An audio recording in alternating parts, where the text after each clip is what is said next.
now and then I take a quilting class at Campbell Folk School. Last time I was in a class with a mix of novice and serious quilters, and when I was asked to describe myself, I said, I am a dilettante quilter. Sporadic, adequate, not practicing or improving very much, but I persist because there's something fascinating and challenging in taking seemingly unrelated scraps and recombining them to make something with pattern and symmetry and beauty. I learned to sew at the age of 7, but I was in my 60s when I took up quilting, about the same time I went to Emory to study theology. Like many of us, I also spent my life as a dilettante theologian, pausing every now and then to think about one of life's big questions, at least until I went to divinity school in my retirement years. So I saw some similarities between the process of creating a quilt from idea to fabric to pattern to the actual work of making it happen and the process by which we quilt our own theology. So my theology is a quilt in a lot of ways, and even if you don't quilt or even sew, I bet yours is too. Or you might choose some other metaphor from the arts like music or poetry writing or woodworking or gardening or photography, but quilting is mine. Like a quilt, a person's theology is something that's assembled slowly and painstakingly, stitch by stitch, using fabric supplied by a faith tradition and other sources.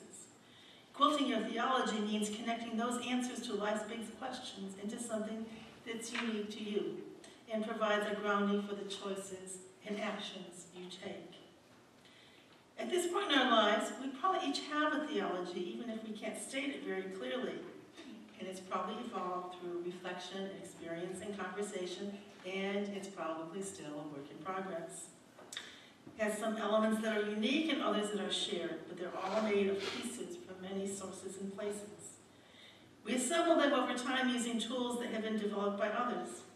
As the Navajos, famous for their weaving and jewelry, like to say, you honor the creations of others by feeling free to adopt and adapt, and in the process make something beautiful that is your own. Basic skills in quilting are easy to learn. There's a design and there's fabric, and the design may be geometric squares and triangles and diamonds and rectangles and hexagons and circles. That's what I usually do.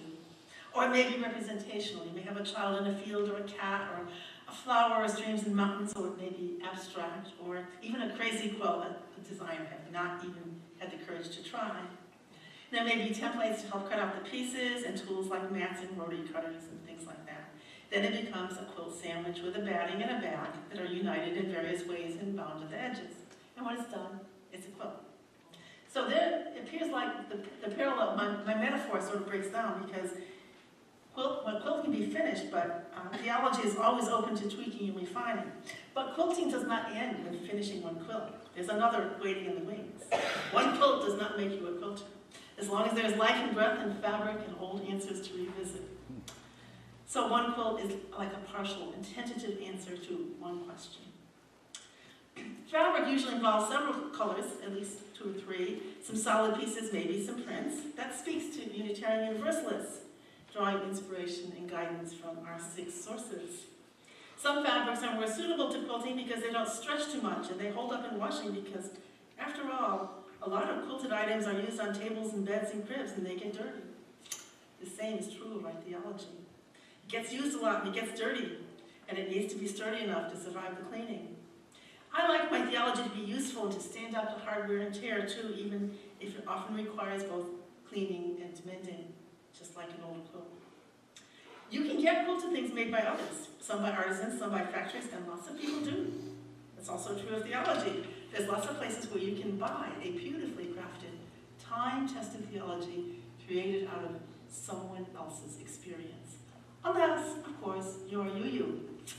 In which case, the best we can offer is here's some fabric, here's some templates, and here's some ideas, and go see what you can do by yourself.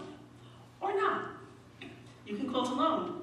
But most quilters prefer to learn from each other, encourage each other, trade ideas, trade fabrics, work at quilting bees and quilting classes and quilting groups. I have friends who regularly attend these services of creative, energizing, inspiring, and community-building events, just like church. Folk School is where I do my communal quilting because most of the gatherings of these quilt artisans offer no really good place for dilettantes, for us quilt agnostics who don't take the religion seriously enough, to be always working at bettering their skills and making the more nearly perfect quilt, except at folk school. That's my quilting church. Once or twice a year, my Easter and Christmas all rolled into one. Another place where you encounter fellow quilters is a quilt shop, which has fabrics and batting and quilting tools and people who know stuff about these things. So a UU congregation is kind of a quilt shop where we can trade ideas and look for new fabrics and find new tools. Many of us have worked on our quilt with the aid of Richard Gilbert's 3-volume series, Building Your Own Theology, which is a really useful pattern. As a faith tradition, we have enough shared elements of theology expressed in our principles and derived from our sources to constitute an actual religion.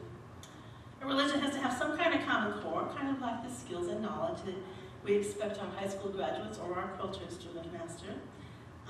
But basically, after that, it's wide open in terms of what you do with it.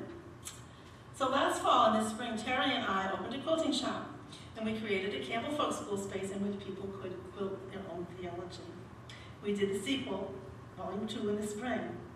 So I've invited some members of those 2 classes, and there were a lot more, but somehow the day we had to do this did not coincide with a lot of them being in town. So I'm grateful for Diane and Marty and Petra. And I invited them to pick some of the issues. We talked about lots of issues. We talked about truth and evil and suffering and authority and Jesus and human nature, but the ones they chose were the afterlife, God, and spirituality. So what we're going to do today is share just a few of our quilt squares and hope that it doesn't look too much like a crazy quilt.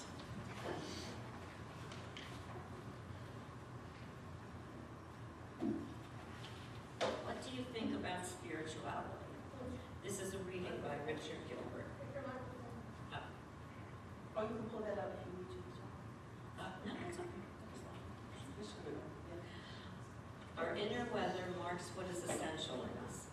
It signifies the workings of the Spirit. It measures the meaning in our lives. It marks the rites of passage through which we move. It celebrates those tiny triumphs of the soul we cherish. It moves us to the heights of ecstasy and sustains us in depths of despair. It shelters us in moments of loss, and it supports us when we are sorely distressed.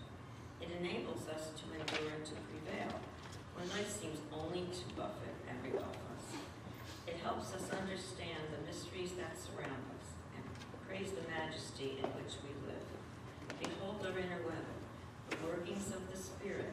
May we embrace it, relish it, celebrate it all year round.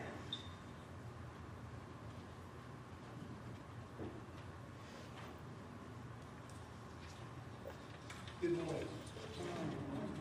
For me, spiritual reflection always revolves around what a great mystery we're all a part of.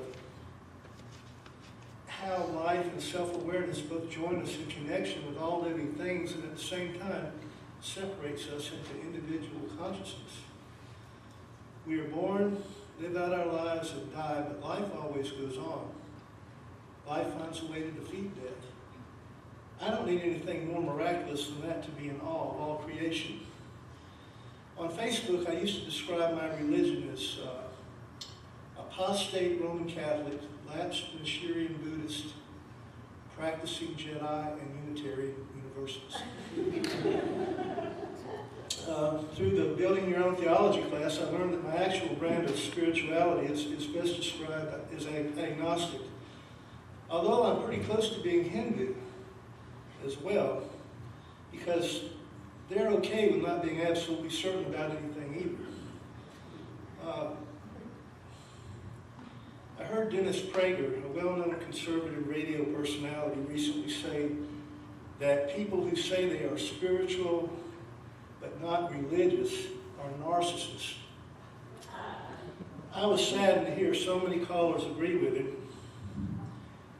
And somehow I was sitting there and I was recalling what happened to me one time.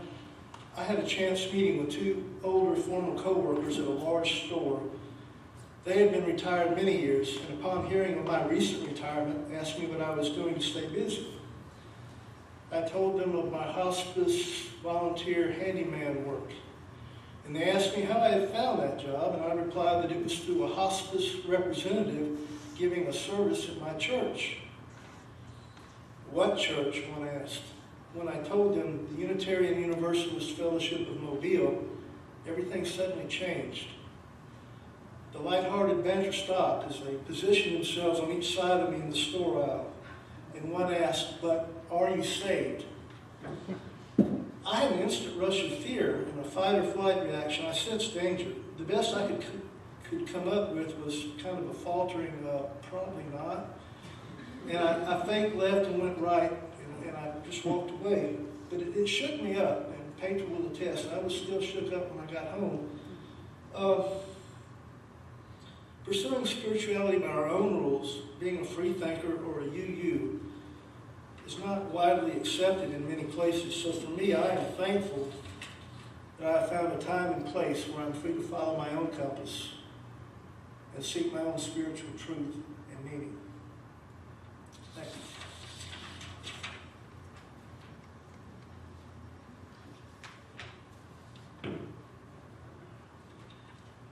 This is a passage from the book we use, Building Your Own Theology.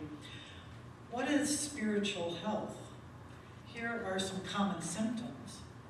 A tendency to think and act spontaneously rather than from fears based on past experience. An unmistakable ability to enjoy each moment. A loss of interest in judging other people. A loss of interest in interpreting the actions of others. A loss of interest in conflict. A loss of ability to worry. This is a real serious symptom. Connected feelings of contented feelings of connectiveness with people, places, and things, especially with nature. Frequent attacks of smiling. An increasing tendency to let things happen rather than trying to make them happen. An increased susceptibility to the love extended by others, as well as the uncontrollable urge to extend it. I would like to believe that when I die, that I have given myself away like a tree that sows seeds every spring and never counts the loss, because it is not a loss. It is adding to future life. It's the tree's way of being, strongly rooted perhaps, but spilling out its treasure on the wind.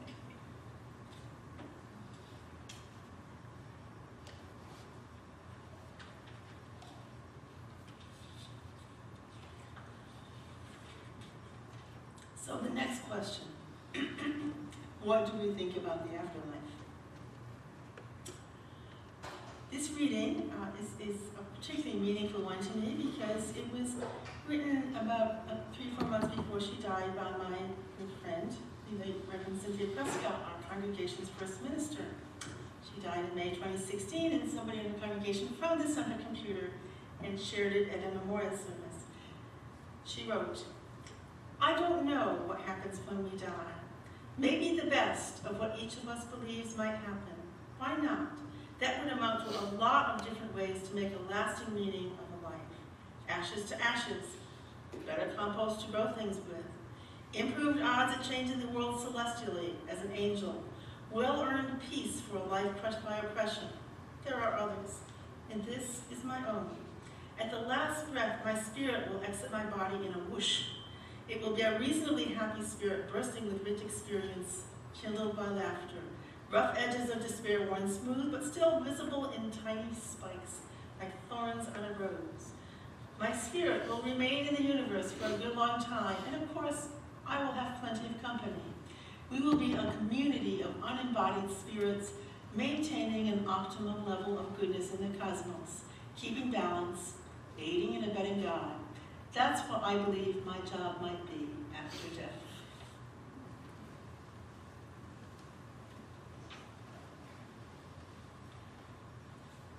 This is my reflection on the afterlife. From the poem, Coyotes in the Dark, Coyotes Remembered by Mary Oliver. And though I knew I had believed something probably not true, yet it was wonderful to have believed it, and it has stayed with me as a present once given is forever given. There are moments in our lives in which we can look back and say, This is me before, and this is me after. A new love, different job, birth of a child, the death of a parent. Here is who I was before. This is who I am going forward. Then there are experiences which are not so straightforward, something unexplainable, transcendent, unknowable, even miraculous. These can feel more secretive, less likely to be shared, but at the gut level are as real as anything encountered in the physical world. So here is what happened to me, what has changed me. Many years ago, a friend died much too young. On the morning of the first anniversary of Chris's death, in that split moment of awakening, I immediately thought of him, the loss of him. What happened next I can only describe as a presence of energy in the form of a hug, so all-encompassing, it takes my breath away each time I think about it. It also calms me. I know the essence of Chris reached across the imaginary divide of here and there. I am filled with gratitude. A few years later, still mired in the grief over his death, I had a vision while sleeping in which Chris appeared sitting next to me. And when we turned to look at each other, his face shimmered in an energy so quiet, so confident, so knowing, so at peace. I was finally able to let go. I choose not to label or categorize or seek scientific explanations. These two experiences help inform my own personal theology in which the energy, the universe's energy flow combines and recombines in a cycle of never-ending wholeness. If you ask me what I believe in the afterlife, my answer is whatever happens is simply what happens. But I am convinced that not only is there nothing to fear, there is every reason to be at peace with the transition we will all navigate. Thank you, Chris. The present once given is forever given.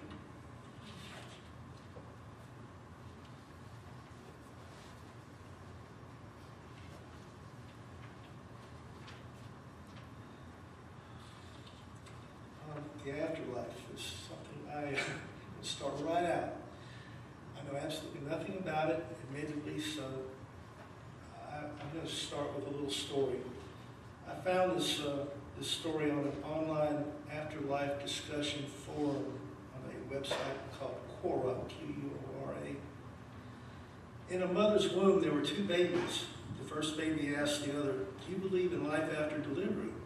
The second baby replied, "Well, of course. There has to be something after delivery. Maybe we are here to prepare ourselves for what we will be later." "Nonsense," said the first. "There is no life after delivery. What would that life be?" "I don't know, but there will be more light than here. Maybe we will walk with our legs and eat with our mouths."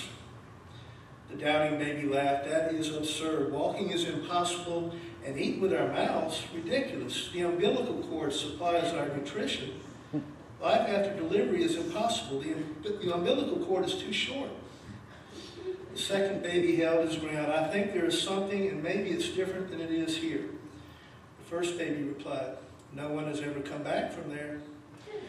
Delivery is the end of life, and in the after delivery there is nothing but darkness, and worrying about it takes us nowhere."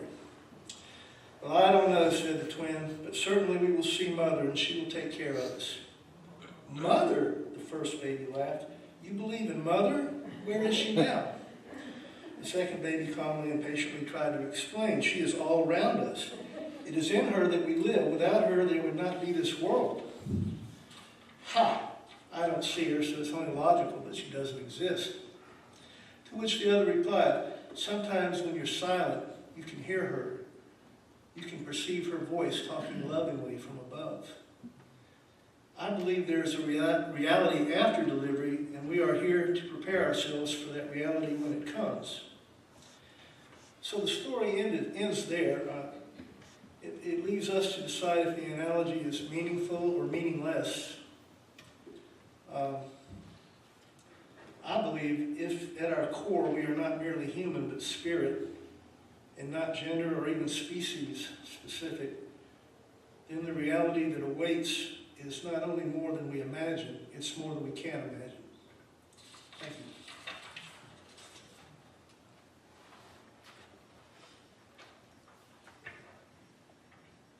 Our final reflection is about God.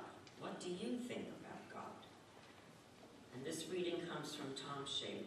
My friends, there is a power at work in the universe. It works through human hands, but is not made by human hands. It is a creative, sustaining, and transforming power, and we can trust that power with our lives and with our ministries. It will sustain us whenever we take a stand on the side of love, whenever we take a stand for peace and justice, whenever we take a risk. Trust in that power. We are, together, held by that power.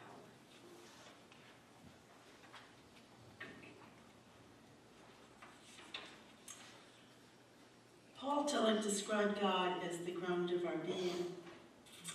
I once had a friend accuse me of being an agnostic. He asked me if I believed in God, and I said, yeah. And he said, what kind of God? And I said, Paul Tillich's God. He said, just as I thought, you're an agnostic. I said, no. So when I taught this class last fall, I shared my definition with God, and here it is. I believe that God is my name for the filaments in the web of existence, the partner in the mystic encounter, the inner voice that calls me to my better self, the permanent amidst the transient, the audience for my inner conversations.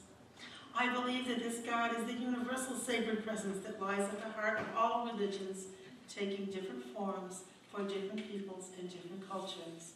I can find God in many places, but especially in the natural world, inspiring reverence and awe. That's my definition, and only mine. Yours is probably very different.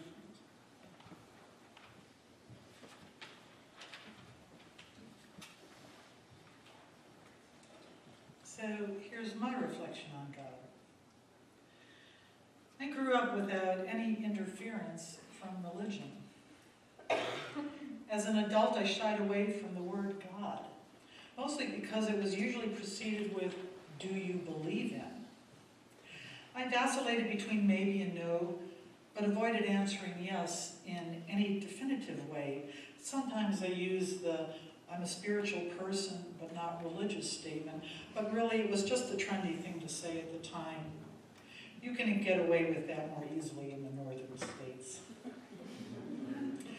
After living in southern states for the past 14 years, I'm more likely to hear that question, whether it was meant that way or not, as, do you believe in my God? How the heck should I know? The number of interpretations, permutations, translations, and outright contradictions have been exponentially growing since the dawn of thought. And it doesn't help that the word God and God as a concept can be extremely difficult to grasp when your religious background is all wings set me free and no roots hold me close. After attending 2 theology building classes, I can report that I am more confident in answering the question, what's that, in regard to declaring my religion as Unitarian Universalism. My answer is love.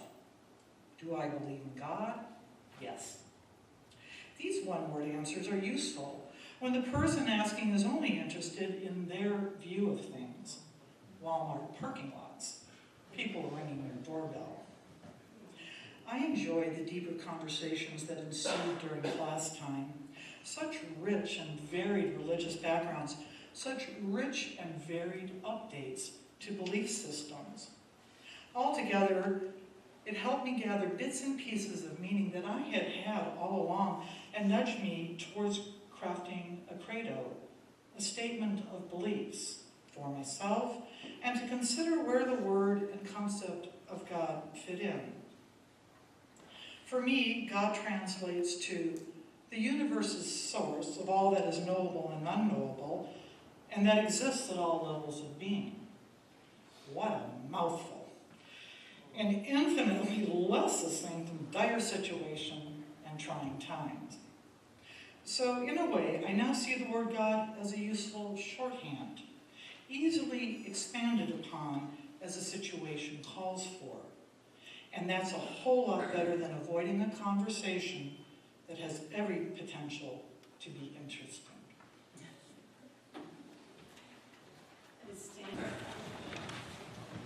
For our benediction, I have a reading by Howard Thurman. I determined to live the outer life in the inward sanctuary.